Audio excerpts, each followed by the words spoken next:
En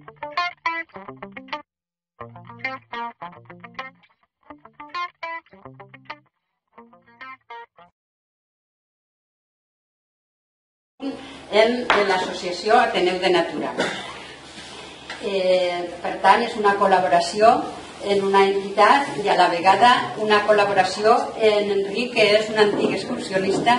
Ell ha estat amb nosaltres fa ja molts anys fent excursions i a més tinc que dir que és com quasi totes les persones que busquem i que venen així, que tan desinteressadament participen, entusiastes en algun tema. Ell, a més d'entusiasta, és constant, ha escrit, està també coordinant les revistes i totes aquestes coses sobre fòssils. Per tant, farem un ratet per a que ens expliqui i després podem fer les preguntes, no? Sí. Si tu vols explicar alguna cosa del teu currículum, perquè jo les publicacions que t'he fetes i totes aquestes coses no les sé. Però bé, per lo de més, Enric, tu mateix. Bona nit, amigues i amics. Rosa em va dir així fa pocs dies, tens que fer una xerradeta dels que vinen no sé què, perquè s'ocupo d'això, dic, de què vols que parlem? De fòssil. I parlarem de fòssils. Us he de dir que, com ella diu, jo fa anys ara que no vaig a caminar amb vosaltres, antigament anava més, alguna vegada sí que he organitzat coses del centre, he organitzat cicles de conferències, alguns que portàvem gent important. Quan el 40 aniversari, que fèiem les conferències. També alguna vegada he col·laborat en l'Estel, publicava unes cosetes sobre fòssils, que es deia els fòssils del camí. Sembla que l'Estel brilla poquet, però ja tornarà a brillar. Bé, doncs havia pensat de parlar-vos sobre fòssils castellonencs. Xerrar un momentet, us explicaré 4 coses i després, si voleu concretar sobre temes més concrets, ja me fareu preguntes. Bé, parlarem de la col·lecció de fòssils castellonencs. Us vaig explicar antes de res 4 conceptes bàsics. Primer, què és el que entenc per fòssil castellonenc? Anem a delimitar-ho. Me referiré únicament a aquelles espècies que van ser descrites en material d'un dels termes municipals de les comarques de Castelló. És a dir, a Castelló se troben moltíssims fòssils, però uns pocs d'estos van ser descrits aquí, en algun dels municipis de la província. Jo parlaré estrictament d'això. Per això us he de parlar d'una paraula rara, un poc que sona un poquet rara, però com me la sentireu dir, prefereixo explicar-la de bon principi. La paraula holotip, holotipus, és l'individu, quan se descriu una espècie nova, quan un busca i diu, vaig a buscar-la, vaig a classificar, consulto tota la bibliografia, totes les espècies de vistes del món, no l'havia descrit ningú. Aleshores, el científic el que fa és designar un individu. Imagineu que hem trobat 42 individus d'aquesta espècie. Un que està senceret, el que està més ben conservat, el designa, el descriu, el fotografia i el deposita en un museu o institució, perquè si hi ha qualsevol altre científic, imagineu que descrivim aquí a les coves de Vinromà, vull dir, una espècie, i després d'aquí 10 anys a Armènia ne troba un i diu, és semblant a aquella, sempre pot anar al museu on s'ha depositat i contrastar que efectivament aquella és la mateixa espècie o és una diferent. Això se li diu holotip. Hi ha una altra paraulota que és topotip o topotipus. Topo haurem sentit el mapa topogràfic, és el lloc. Topotipus diria que és el mateix lloc on se va trobar. I això veurem després que té una certa importància perquè volem refer col·leccions de topotips. És a dir, si imagineu-vos que un francès al segle XIX va descriure a Cap de Vinyet, a Morella, una peça i s'ha perdut, si n'hi hagués que trobar una altra nova i fer un neotip o buscar un topotip seria trobar-la a Morella al mateix jaciment, al mateix estrat. Bé, dites aquests conceptes previs, direm que el conjunt o col·lecció o el que hem catalogat de fòssils castellonencs s'encetaria en els primers fòssils descrits a Castelló, que he de dir-vos que són els primers fòssils valencians descrits, i encara que no puc acertar, no diu el 100% de certesa, probablement també els primers espanyols descrits. Ho va fer un científic, podem dir-ho així, de Joan Vilanova i Piera, que era un home valencià, havia estudiat medicina, i es va interessar en la paleontologia, i dins d'un llibre que bàsicament era un llibre que parlava d'agricultura, de la província de Castelló, descrivia el tipus de terreny i tal, i al final va figurar, no va descriure molt, però va figurar i va posar nom a 4 espècies. La primera d'elles és ell en dia Pleurotomaria pisquetana, no ho diríem d'una altra manera, però pisquetana, i és de l'any 1859, és xertolina. Este fòssil, potser si ho han per xert ho heu vist, perquè és un dels fòssils més lluïts, els caragols més lluïts, i segurament aneu a fira que el veureu sempre, la pisquetana. Li va posar pisquetana, després ne parlem dels noms, per fer-li la pilota al seu sogre, que era el rector de la Universitat de València, el va col·locar, i bueno, era un científic també. Bé, com a introducció vos diré que la situació precedent és que no s'havien catalogat en cap publicació mai els fòssils. Us he de dir que al món dels fòssils jo, quan me vaig aficionar un poc en sèrio, dic, bueno, ara que compraré un llibre gran els classificaré tots i tal. No existeix el llibre gran. Ni les enciclopèdies com el Mur, això no estan acabades, no està en lloc tot. I les enciclopèdies moltes vegades se queden en el gènere, no les espècies. No estan. Vull dir, està en dispersió perquè està en multituds d'enciclopèdies, però també en articles minuders, de revistes d'aquí i d'allà. Aleshores és molt complicat. Per exemple, no se sabia quan se n'havien descrit aquí. Me vaig trobar en un altre problema, i és que els holotips antics sovint estan perduts i no estan disponibles per als investigadors. Després ho veureu, però els fòssils castellonencs de més de 100 anys, els que no estan perduts, la majoria estan a Budapest. I menys mal que ens queda Budapest, però queda un poc lluny al Magiar, no sé com se diu en hongarès, però és l'institut equivalent de l'Institut Geològic. Bé, també la meva reflexió és que aquest patrimoni és invisible, ningú el coneix, ningú sap que està. A Egipto una anècdota, per exemple, a Morella, que s'han descrit 30 i pico espècies, no s'ha descrit mai cap dinosaure. Tots han sentit parlar dels dinosaures de Morella, de moment encara no ha sortit cap nou, i tu vas al Museu de Paleontologia de Morella i no hi ha ni una noteta en una vitrineta per les espècies que s'han descrit a Morella, que són pròpiament morellanes. Per tant, vull dir que és un patrimoni invisible, no? Que no se n'és molt conscient. Aleshores, dins d'ADN i també de l'Associació Paleontologia Onda, ens vam plantejar, per què no fem una cosa? Intentem, a banda del treball científic de catalogar això, per què no intentem buscar-los de nou i fer col·leccions que puguem dipositar en museus que estiguin pròxims, que puguem portar a la gent, als investigadors, com els xiquets de les escoles, i mira, això al final cap també és patrimoni nostre, i fer-los pròxims, no? Per tant, vam dissenyar un projecte que tenia 3 camps: un patrimonial, un científic i un didàctic.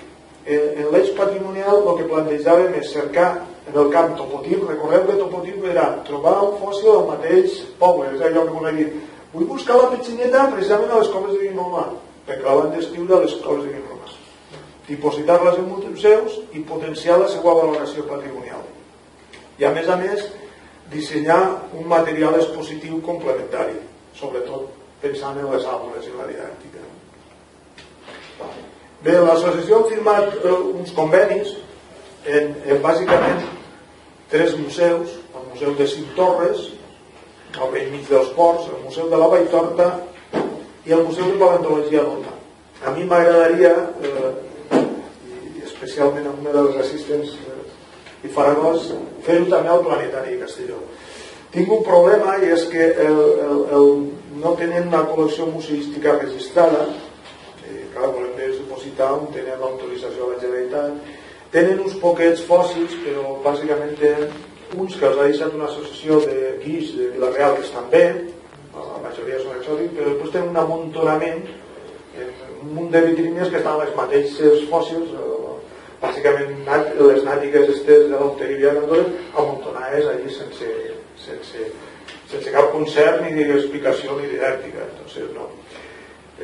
Seria bo per les coses, perquè el lloc és ideal i perquè al planetari passen molts alumnes i a més passen i s'esperen a que els toqui la sessió, per tant és bo que hi hagi exposicions que ja en tenen habitualment que puguen complementar i fer més distreta l'espera.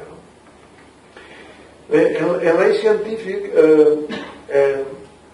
se tractava de primer confeccionar i publicar el catàleg. Això pràcticament no s'acabarà mai perquè sempre n'hi haurà que fer addenda, però el període que va en 1859 pareix que van parar el 30 d'abril del 2014 ja està fet.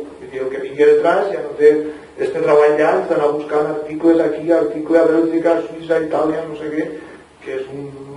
i potser s'ha escapat alguna cosa, però ho anirem completant i ja està fet, i en este article que han publicat en la NEMUS 3 està.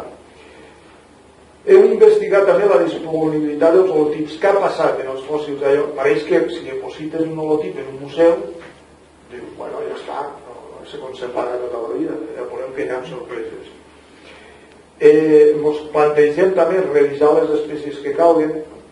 Que és revisar una espècie, sobretot aquelles que són molt antigues, a vegades convé revisar-les perquè en el seu moment la geologia no era tan afinada com ara, l'edat no s'afinava, a vegades han hagut canvis taxonòmics i se canvia d'un gènere a l'altre, aquestes coses que fan els científics, però convé.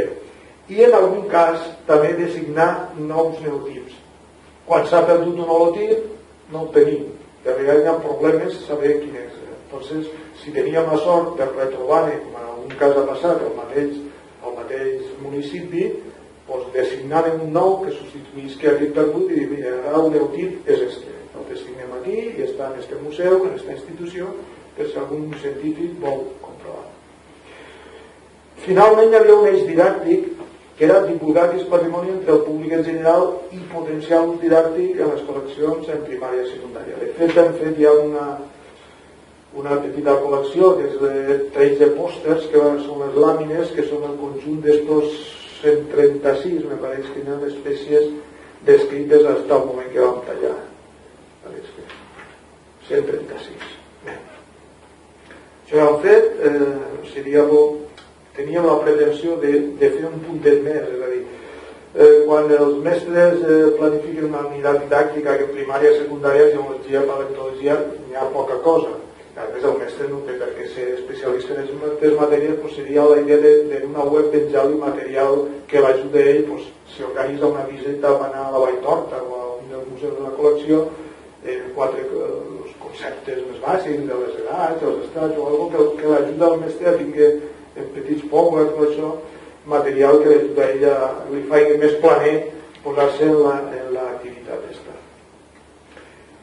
La col·lecció de pòsters semblen a això, a títol d'exemple n'hi ha un que l'oferirem a tota la institució que vulgui. De fet l'hem exposat ja apareix en Torres, en Vallibona, en Vila-real l'exposarem ara i en algun institut.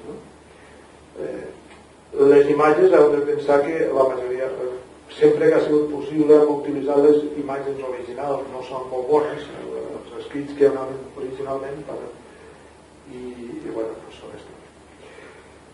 Bé, el catàleg té una estructura, aquí està sencer, bàsicament el catàleg és enumerat, hem dit l'espècie, l'autor que la va descriure, l'any, la localitat tipus i el tipus del grup taxonòmic, si és un bivalve, si és un cranc, El catàleg, com dic, ja està publicat, se va publicar una primera part en la Societat Castellonenca de Cultura i després ara enguany vam publicar la primera venda, que vam publicar Vicent Gual, que està aquí fent fotos, i jo mateix. Del resultat de tot aquest estudi d'estos anys han trobat que hi ha 136 espècies entre 1859 i el 2013. Recordeu que són espècies no que es troben a Castelló, que hi ha moltes més, sinó que van ser descrites aquí. S'han descrit fòssils a 25 termes municipals, a 7 de les 8 comarques de Castelló. Ens falta l'Alcalatén. Tinc unes ganes locas de trobar una espècie nova a l'Alcalatén. O sigui que si el terme que hi ha a l'Alcalatén trobeu material raro, que el passeu que ho hem de tapar, és un forat que ho hem de tapar. La major riquesa es concentra als ports i al País Maestrat. Això també va lligat a la geologia. Els termes amb major biodiversitat són Morella, amb 31 espècies descrites, Xert, País Maestrat, 21 i Forcall, també dels ports, 28. Aquí us he posat un exemple, no? Un exemple. Per exemple, este eriçó, que anem també locos buscant-lo, perquè les fotos són un poc roïnes, però és un eriçó marí. Ja sabeu que els fòssils marins són molt abundants, hi ha pràcticament tot arreu. Els continentals és més complicat, bàsicament perquè tot el que se queda expost a l'oxigen tard o d'hora es desfà, inclús les pastures com ossos, com quilles, acaba desfent-se tot. Perquè queda fòssil ha de quedar colgat, separat de l'oxigen, i això a la mar és molt fàcil, cauen baix, se sedimenten i es troba realment fàcil. Però fòssils continentals, tot i que en tenim un jaciment extraordinari, que és en Ribesalbes, ja veurem alguna coseta, extraordinari en el sentit que se conserven fins i tot parts blanes. Penseu que allí s'han descrit insectes, entre ells un mosquit, que us trobar un mosquit 30 milions d'anys, com és possible, no? Perquè li pegueu una manotada i es fa tot. Però són condicions molt extraordinàries. Allí estem parlant d'un llac interior, un llac d'aigua dolça, però se produeix un fenomen estrany que l'aigua se sonifica, no hi ha comunicació i a la part de baix se queda sense oxigen. No hi ha oxigen, no hi ha bactèries, no hi ha putrefacció, i tot el que va caent, tot el que s'assola de les fulles, insectes i tal, no se produeix la putrefacció i se va acumulant i a vegades s'ha conservat. Bé. Us posar un exemple, este eriçó, per exemple. Este eriçó el va descriure Lambert i li va posar el nom d'Orthops Roller, el nom que continua conservant, de la Pien de Vallbona, Visperdalt i Visperbaix. Molt bé. I aprofito un exemple perquè veieu un poquet el procés a vegades complex i el que ha costat anar buscant. El Lambert era un especialista en equínids. Penseu que la paleontologia té la gran empenta sobretot en França, en Anglaterra i Alemanya per als francesos. Entonces és normal que al segle XIX tota la tasca important i la primera empenta de descripció d'espècies a Castelló la van fer els francesos. Això ja és un poquet més tard, això va ser escrit l'any 35 i aquest home era un especialista. Va publicar, fixeu-vos, estava publicant una revista lligada al Museu de Ciències Naturals de Madrid, i ara veureu el perquè. Aquí he de dir que hem completat en la web d'Ateneu de Natura, hem fet, ja que ens han pegat la palissa a buscar tota la bibliografia, i hem posat, a més de les imatges de tots els fòssils, els articles originals. Hem extret tots els articles originals perquè vulgui estudiar i només té que entrar allí i ja se'l trau. Per aquí, si entra allí, trauria l'article original d'este senyor, va fer uns articles sobre els equínids d'Espanya que li havia passat el professor Roger Gómez. Vos sonarà, perquè hi ha a Castelló un parc que es diu Roger Gómez, no? El Periguit, no? És el Periguit. El Censal. I ell descriu l'espècie, la figura, doncs aquí diu aquesta espècie, 33 mil·límetres de diàmetre, 16 d'alçada, ja es fa l'explicació, i és de la Pian de Vallbona. I per què va descriure este senyor? Doncs els que van ahir trobem que el Josep Roger Gómez és un geòleg, probablement el geòleg més important de Castelló. Curiosament, al mateix any, al mateix carrer, va néixer un altre geòleg que sos veïnat al mateix carrer. Aquest home estava, a més de ser un geòleg molt important, estava implicat ideològicament, ell és Esquerra Republicana, va arribar a ser director general durant la Segona República, i en acabar la guerra va tindre que emigrar per camps, òbviament, i va fer cap a Colòmbia. Us he de dir que allí va continuar la seva tasca fins al punt que avui el Museu Nacional de Geologia de Colòmbia se diu Royo. El va crear ell, el va muntar ell i conserva el seu nom. Tot i això, l'any 51 se'n va anar a Venezuela per qüestió de salut. La seva dona no es va acostumar mai a l'altura, és el que en Colòmbia vivien en Bogotà, pareix que estan a 2.000 metres, no sé quina animalada, al final van tindre que anar-se'n a Venezuela. Va morir a Caracas. Bé, doncs aquest home va fer una didàctica important. Penseu que en aquell moment a la República també hi havia tot aquell moviment de l'ensenyança lliure i ell se va esforçar en fer didàctica, anar a les escoles de mestres, formar mestres, ensenyar la geologia i en alguna gent va aconseguir això, que traguessin els xiquets al camp, que els ensenyessin les espècies, igual planta i tal, i va tenir relació, probablement perquè ideològicament també eren pròxims, per exemple el mestre Vallibona, el mestre Cintorres, el mestre Morella, una mestra de les Useres, me pareix que era.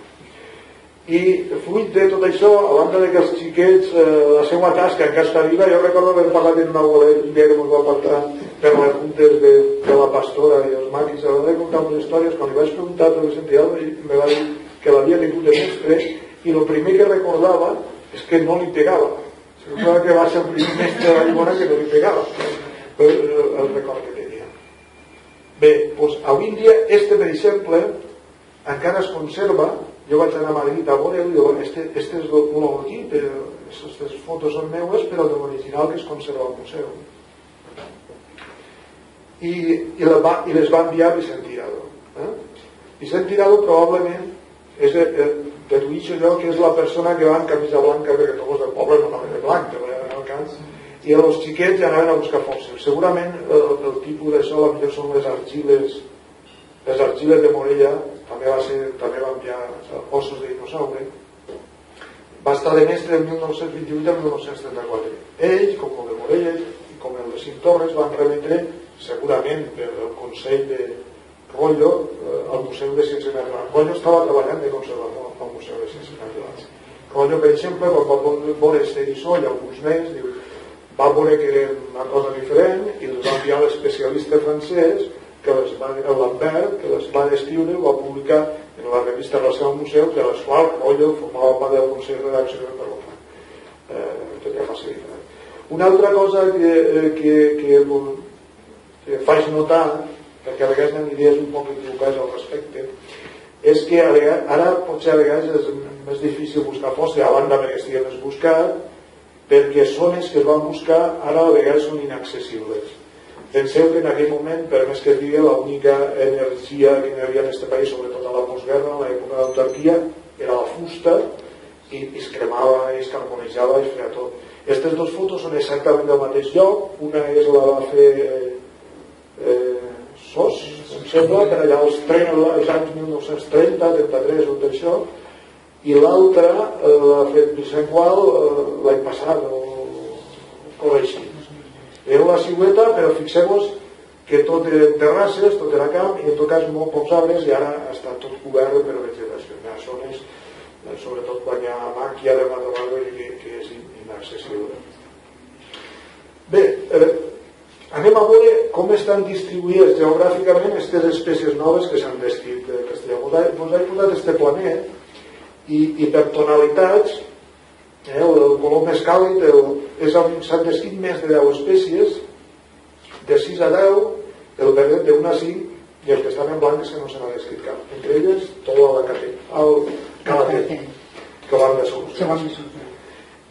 Veureu que hi ha una concentració, bàsicament als ports, al Baix Maestrat i al Alt Maestrat. Això, la taqueta està rogida de baix és la Ribes Altes, però és una altra cosa.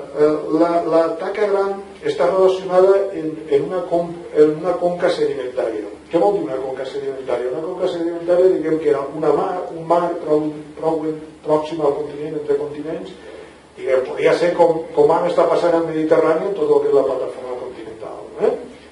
Imagineu que els rius van menjant i van tirant i van depositant. La conca del Maestrat, que abastaria tant el Baix Maestrat com els ports, com una part de mineral va estar funcionant des del Juràssic fins al final del Cretaci inferior. Tots aquests 70-80 anys van anar depositant fins al punt que se va depositar fins a 100.000 metres de sediment a la zona de Salsadella. En el terciari, uns anys després, van vindre els plegaments perquè van analitzar les plaques al lloc. Ja em preguntareu després, si parlo de massa coses, massa conceptes, la placa europea, la petita ibèrica, l'africana, a vegades s'ajunten, de fet ja us dic que l'estret de Gibraltar se tornarà a tancar, no ho veurem, s'ajunten i pleguen. Diguem que durant la conca ha estat funcionant acumulant material. Quan les plaques mouen, el pleguen i l'aixequen. Ja han aixecat les muntanyes. Per això a les muntanyes ens trobem fòssils marins. Tots els que heu caminat estem farts de trobar els fòssils marins. Això els grecs ja s'ho van preguntar, que eren gent que reflexionava. Bé, doncs, diguem que tenim una gran conca que és una unitat, la fauna és molt homogènia d'esta gran conca que agarraria tota la meitat nord de Castelló, bueno, pràcticament fins a Onda, i a l'interior entraria hasta Josa o no, de la zona d'Andorra, els Mig i tot això. I després del Cretaci inferior, a l'Albià va parar perquè ja s'havia aixecat, ja no hi ha hagut sedimentació, més ben hagut erosió i ja no hi ha hagut, ja no tenim fòssil. Sí que és veritat que tenim este més recient, esta taqueta que veu aquí, que és el llac este que vos parlava, que això és més recient, és del terciari, i també hi ha alguna coseta de quaternari en Almenara, que això és molt recient. Per dir recient, dic en termes ecològics. No sé si té 2 milions o 3 milions o 4 milions. Penseu que el gros del Maestrat estem parlant de 140 fins a 100 milions d'anys. Estos 40 milions d'anys és la majoria del territori. Després hi ha alguna taca gran que per aquí la Serra Espadà hi ha alguna taqueta a les agulles de Benicàssim, que és un terciari continental de color roig, aquestes arenisques, les agulles, que això és continental i no sé que s'hagi trobat cap fòssil, són sediments de riu. Normalment, quan veieu un terreny roginós o esgroguit, moltes vegades el que denota és que està atacat pels òxids de ferro. Quan un terreny ha quedat exposat, el ferro és molt corrent al planeta, el ferro en té tot el material. Quan el ferro està en relació amb l'oxigen, oxida i taca, és molt escandalós. La nostra sang, sense anar més una roja, un àtom de ferro per ell.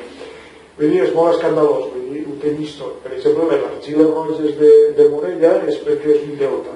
Els dinosaures hi ha un delta, una plataforma com el delta Weber. Penseu que en un període de 40-50 milions d'anys la mare de gas munta i baixa. Estem sempre prop, encara que sigui marí, sempre estem prop del continent. La major acumulació sempre són les plataformes continentals. I per això, quan veu roig, normalment continental. Bé, doncs anem a passar. A veure, la descripció del canal. Aquí són les precisions. Jo m'he quedat a un nivell d'espècie, no hi ha entrat subespècies, herbàcia, i en aquest catàleg han recollit el nom original. Això ho dic perquè els noms, el nom, el científic que descriu té la potestat de posar-li nom. Ja no el bateja, per entendre'ns, civilment, però el bateja. Però des que tenim, des de l'INEO, que va treure el sistema de denominar les espècies de forma binomial, gènere-espècie, nosaltres en diem Homo sapiens, d'una punera diem prunus domèstica, o qualsevol, sempre en dos noms, gènere-espècie. Bé, a vegades els científics posteriors consideren que el gènere no és este i li canvien el gènere, amb petites variacions. En aquest catàleg original, doncs no ho havíem revisat, l'han posat el nom original. Hem inclòs en el treball informació, com dic, de l'holotip, de la localitat tipus, del grup taxonòmic i complementària sobre l'autor, la publicació on es va escriure. Bé, anem a veure de tot aquest conjunt de 136 espècies que tenim. Jo diria que bàsicament este pastisset, esta distribució reflexa un poquet el que és la biodiversitat encara actual del planeta en una consideració. El fil més divers actual del planeta són els artròpodes, insectes i aranyes, però la majoria són continentals i són molt fràgils, per tant no se conserven gens bé en el registre fòssil, tot i que, com us he dit, a revisar tenim insectes i tenim un parell de crancs descrits. Però llevat d'aquest gran grup, actualment el grup més biodivers són els mol·luscs, caragols, petxines, cefalòpodes, i això sí que està ahí perquè la majoria són marines. Sí que és veritat que el caragol és dels mol·luscs l'únic que ha conquerit el continent, fins i tot la terra, però els marins són predominants, hi ha molta biodiversitat. Actualment hi ha 60-80.000 espècies de caragols vivint actualment entre els marins. Després estan el grup de les petxines, els bivalves, i continuant els mol·luscs, els cefalòpodes. Els cefalòpodes són pols i sèpies, però si bé els pols i sèpies actualment no és un grup molt biodivers, a la millor hi ha 400 espècies al món, en el passat han tingut un paper molt biodivers i molt important en els ecosistemes, sobretot els pelàgics, els que viuen nedant, perquè haureu sentit parlar dels amonits, per exemple. Este és un antiloide, però este és un cefalòpode. Els amonits, estos fòssils que pareixen un enciamà, n'haureu vist segur que n'heu vist, no són caragols, ja vos ho dic. Diguem que els parents pròxims, a banda dels nautilus, que són molt semblants, este per exemple, això és un amonit, serien els polps, i és com un polpet que vivia a l'última cambra, però tenien un sistema meravellós que evolutivament va ser un èxit, que consistia: ells tenen un creixement en espiral i tal com creixen fa la conquilla cada vegada, l'espiral va creixent. Ells sempre viuen al final de la conquilla, però a diferència dels caragols, ells tabiquen, quan fan una cambra nova, diuen, mira, anem a fer una cambra nova que no cabem, fan una cambra i la part interior la tabiquen i van tabiquant-los, però en una diferència, que tenen un sifó, guarden un conducte de tal manera que ells poden actuar entrant més aire o menys, o fins i tot podien entrar aigua, i per tant regulen la seva densitat, la qual cosa es permet estar al nivell que volen de la mar sense cap esforç. Diuen, ara vull pescar a 10 metres de fondària, doncs ajusten la seva densitat perquè allí sense cap esforç està. Això ens va permetre conquerir totes les mars del planeta i diversificar-se moltíssim, fins al punt que abans d'estudiar els microfòssils com fa nova, se gastava com a fòssil dia per saber, i encara es gasta, per saber de quina edat, si no podem saber-ho d'altra manera, si trobem amonites, els especialistes tenen biozones i sempre si n'hi ha 5 o 6 sabem l'edat d'ells, ja poden assignar de quina edat. Si este va viure de l'Alterenyà o va venir, i este la punteta d'ell, doncs estem ahí. Eren fòssils viets. Malauradament, quan va caure un meteorit allà a Mèxic fa 65 milions d'anys, que l'última que haguem inclòs de moment, se'n van anar els dinosaures i també tots els amonits. Va quedar un grup minudet que té uns pocs representants que són nautilus, a la ja no ho vist en les botigues, i si veu un tallat al mig veureu els tabics, probablement perquè vivien en mars molt profundes. Segurament de l'impacte del meteorit, a més de totes les altres coses que van passar, la temperatura superficial de l'aigua se devien coure, devien menjar tota i es devien coure tots. Sí. Una manera, els primers mesos va ser un èxit pels carboneires, però no va quedar res tampoc pels carboneires, va ser un poquet dur. Bé, què vos dirà més? Què tenim? Els cordates són els vertebrats. Tenim alguns vertebrats, sobretot per l'aport d'un treball d'un belga. Això vos farà gràcia. vertebrats tenim els peixos, per supost, els mamífers, les tortugues, tenim la tortuga descrita, els dinos, els mamífers, molta importància perquè és el nostre. Però bàsicament en el contingut dels cordats és bàsicament d'un treball que va fer un belga. Si mireu això, així d'entrada apareix un quadre japonès, però això són otòlids, això són els ossets que hi ha dins l'orella dels peixos. I este belga va vindre aquí, va vindre a Morella, portava la bata, se van dir uns centenars de quilos de sediment, els va, en un sedàs finet, els van a passar i van descriure d'una tacada a totes espècies de peixos. Això és a partir d'un osset que fa una funció semblant als nostres tres ossets estos que tenen l'oïda en terme, tant en l'oïda i en equilibri. Molt bé, doncs això és un dels noms. Tenim finalment el grup dels braquiòpodes. El grup dels braquiòpodes, esto segur que no heu trobat tots els que aneu al camp. A veure si ho ensenyo.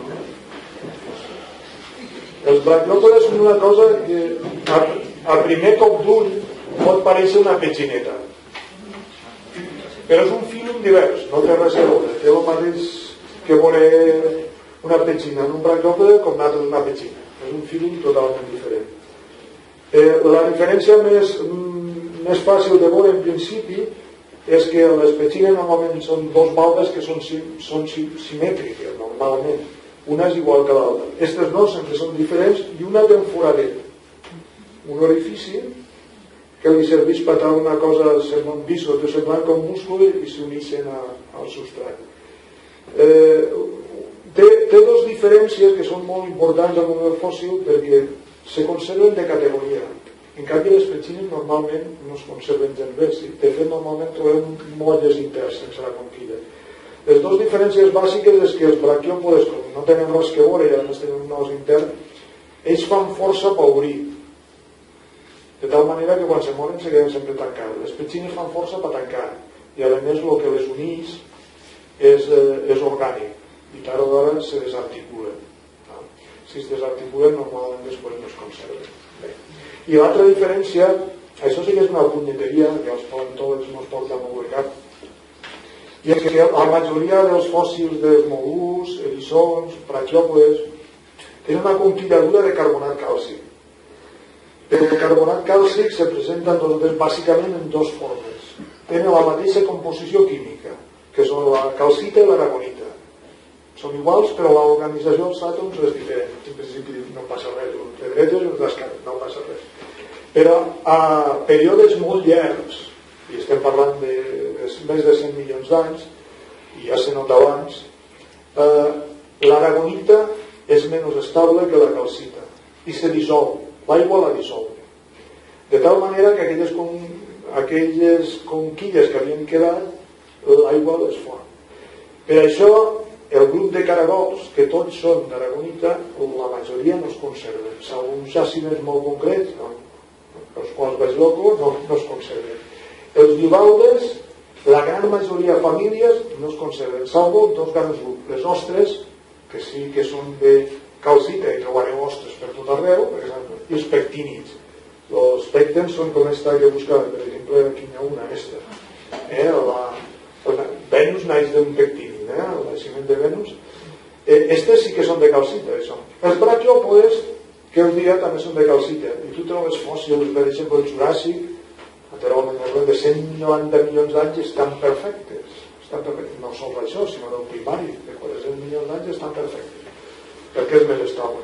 La punyeta, i els eriçons també són de calcita, es conserven molt bé.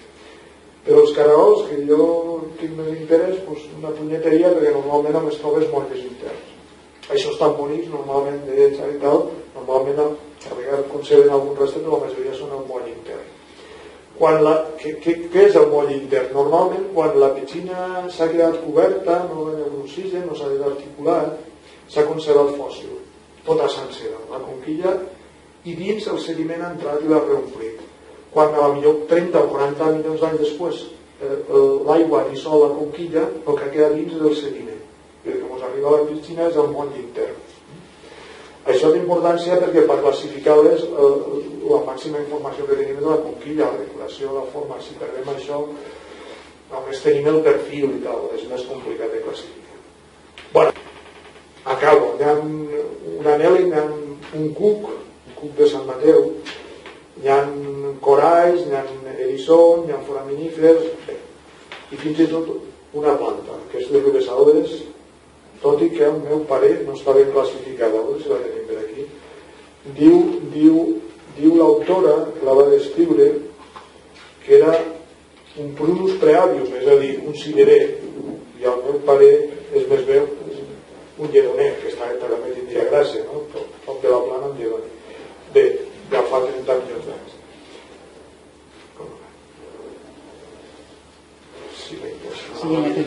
Bé, aquí us he posat una classificació de tots aquests 136 espècies, més o menys, i segons el que diu l'autor original, perquè després quan he revisat alguna jo canviaria alguna assignació d'edat, però bueno, això és normal, perquè al segle XX els estats geològics no es coneixien tan bé, però diguem que el gran mapa estaria que el Cretaci inferior a la Piau Arremià se concentra la majoria d'espècies. Veu que és el gros. I després hi ha unes poquetes de l'Albià, després us comentaré alguna, i del Miocè, estos del terciari que diem dels ribesaures. Miocè són les d'Almenara, que bàsicament són mamífers, hi ha alguns ratolins, hi ha alguna cosa d'estes. Per exemple, una mandíbula d'un mamífer, això està descrit a Almenara, i aquestes dos dents també. Normalment els mamífers, el normal és els vertebrats es trobar les dents o els ossos. I en situacions, com us dic, molt especials. També he presentat en este gràfic un poquet com se van anar fent aquestes descripcions. I si vos fixeu en el gràfic, veureu que hi ha una anomalia. Se'n van descriure al principi, a la segona dècada del segle XIX, i en la primera dècada del segle XX va baixar. Com que d'augmentar, que si ja no va baixar, aquesta anomalia, com en tantes altres coses del país, és la Guerra Civil. La Guerra Civil, entre altres drames, va suposar que els científics importants del país van tindre que mirar o van morir, no? Bé, diguem que a la segona dècada s'ha reprès un poc i això és enganyós perquè només portem 14 anys, però ara diguem que portem una dinàmica que superarà quan tinguem 50 anys amb la marxa que portem, probablement se'n descriuran més des que s'havien descrit. Us he de dir que així com en les altres branques de la biologia al segle XIX Europa es va acabar la feina, el que vol descriure espècies noves se'n va a les selves tropicals d'una illa o un lloc remot i allí gaudís del munt de material. Aquí en Europa ja s'ha fet tot. És veritat que alguna cova recòndita que va descobrir trobem una gambeta, un insecte i tal, però un gros està fet per trobar una subespècie i tal. Però en el fòssil n'hi ha molt per fer. Segur que no s'ha descrit ni la meitat ni la lluny de les espècies que s'han considerat. És veritat que les més corrents, les més freqüents, les més grans sí, però queda molta feina per fer. Bé, ara us parlaré un poquet dels autors de les descripcions. Han registrat tota la gent que ha participat, n'han trobat fins a 40 autors. Penseu que a vegades la descripció l'ha fet una persona sola, a vegades l'han fet 3 o 4. Un 20% d'elles són dones, només 3 autors dels 40 són de les comarques de Castelló, el que més va contribuir va ser l'Enrico Juan, en 34 espècies, i 100 i pico de nou. Després m'apareixen a la fi, si tenim temps m'he de pagar un poquet. Cal remarcar l'impuls de Sebastià Sassada i els seus col·laboradors des del Museu de Geologia al Seminari de Barcelona. Mira, aquí ho tenim al Coquan. Més 6 anys. I aquest home va fer una feina extraordinària en 3 mesos. Sobretot perquè el tema dels lignien de la zona la central d'Andorra i la Parlament i tal. En 3 mesos no sabien quin estrat anava a dalt i quin baix i no això. I a més li van encarregar, que té relació amb les espècies de